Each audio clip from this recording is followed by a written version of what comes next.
स्वागत है दोस्तों। आज के मुख्य समाचार में आज देश और दुनिया से कई अहम और बड़ी खबर आ रही है। बात करेंगे हर खबर पर विस्तार से। बिहार में आगे हो सकता है खेला, सीएम नीतीश कुमार को आरजेडी ने दिया बड़ा ऑफर, बताएंगे विस्तार से। एक और बड़ी अपडेट, आरजेडी के 12 नेता एनडीए के संपर्क में, जीतन राम मांझी ने किया दावा, कांग्रेस बोली अपने विधायक को बचाइए। एक और बड़ी अपडेट, आखिरी 1.5 घंटे में 76 लाख वोट बढ़े और बीजेपी महाराष्ट्र चुनाव को लेकर उद्धव गुट का बड़ा दावा। इसी के साथ अगली बड़ी खबर में आपको बताएंगे, कांग्रेस में आरएसएस की सोच वालों को खोज कर निकालना होगा, राहुल गांधी के सामने सीडब्ल्यूसी की बैठक में उठा मुद्दा। एक और बड़ी अपडेट, बीजेपी से नहीं बनी बात, जीतन राम मांझी की पार्टी ने अकेले चुनाव लड़ने का कर दिया ऐलान। तो चलिए देख लेते हैं आज की पहली बड़ी खबर। बिहार में आगे हो सकता है खेला, सीएम नीतीश कुमार को आरजेडी ने दे दिया बड़ा ऑफर। जी हां दोस्तों, आपकी जानकारी के लिए बता दें, राष्ट्रीय जनता दल के सुप्रीमो लालू प्रसाद यादव के करीबी और आरजेडी विधायक भाई वीरेंद्र का एक बड़ा बयान सामने आया है। गुरुवार को खगड़िया में मीडिया से बातचीत के दौरान उन्होंने कहा कि राजनीति में कुछ भी संभव है।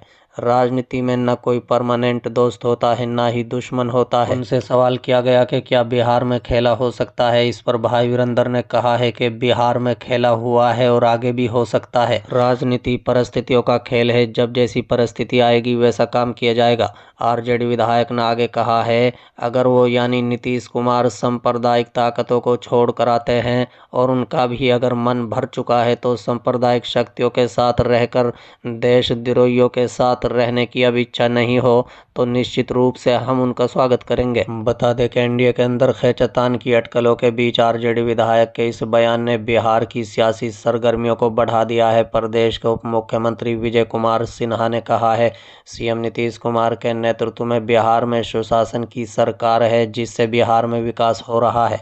बिहार में स्कूल, रोजगार और व्यापार है, इसलिए बिहार की जनता जंगल राज की वापसी नहीं चाहती। चलिए अगली खबर, कांग्रेस में आरएसएस की सोच वालों को खोज कर निकालना होगा, राहुल गांधी के सामने सीडब्ल्यूसी में उठा मुद्दा। जी हां दोस्तों, आपकी जानकारी के लिए बता दें, कांग्रेस सांसद और लोकसभा में नेता प्रतिपक्ष राहुल गांधी की उपस्थिति में कांग्रेस वर्किंग कमेटी यानी सीडब्ल्यूसी की बैठक में पार्टी में आरएसएस की विचारधारा वाले लोगों की उपस्थिति पर सवाल उठा है।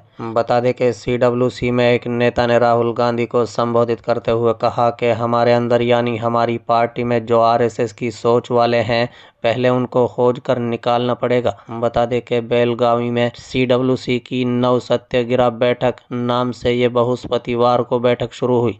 पार्टी अपने बेलगाम अधिवेशन की 100वीं वर्षगांठ मना रही है, जिसकी अध्यक्षता महात्मा गांधी ने की थी। बैठक में 2025 में राजनीतिक और चुनावी चुनौतियों के लिए योजना तैयार की जाएगी।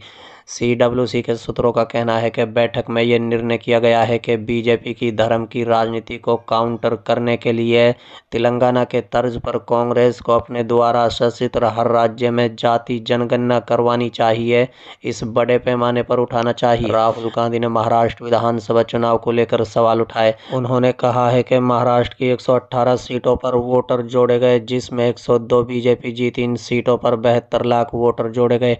उन्होंने कहा है कि लोकसभा चुनाव में वोटर लिस्ट थी, विधानसभा चुनाव में उसमें बड़ा बदलाव हुआ, एकदम साफ है, कहीं तो गड़बड़ है।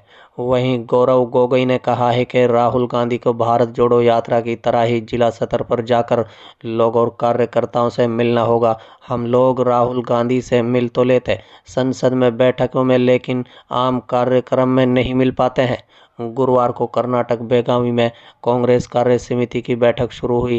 कांग्रेस अध्यक्ष मल्लिकार्जुन खड़गे और नेता विपक्ष राहुल गांधी की उपस्थिति में नव सत्याग्रह बैठक हुई। बता दें कि मल्लिकार्जुन खड़गे ने बैठक को लेकर फेसबुक पर पोस्ट किया और लिखा कि इस बैठक में कांग्रेस जनों ने पार्टी और देश से जुड़े महत्वपूर्ण विषयों पर चर्चा की।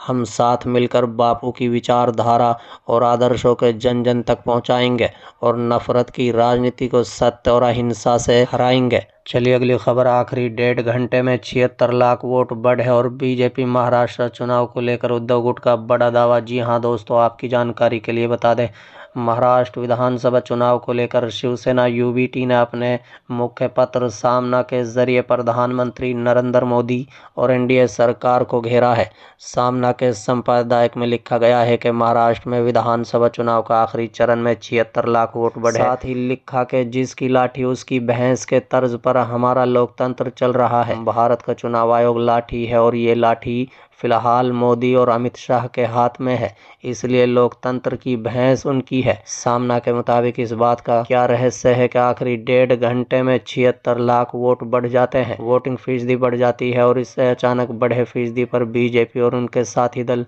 250 सीटें जीतकर महाराष्ट्र में सरकार बनाते हैं। ये सवाल महाराष्ट्र कांग्रेस ने चुनाव आयोग से पूछा, लेकिन चुनाव आयोग ने कांग्रेस की शंकाओं को खारिज कर दिया और फैसला सुनाया कि 1 घंटे के भीतर 76 लाख वोट बढ़ना आसानी से संभव है।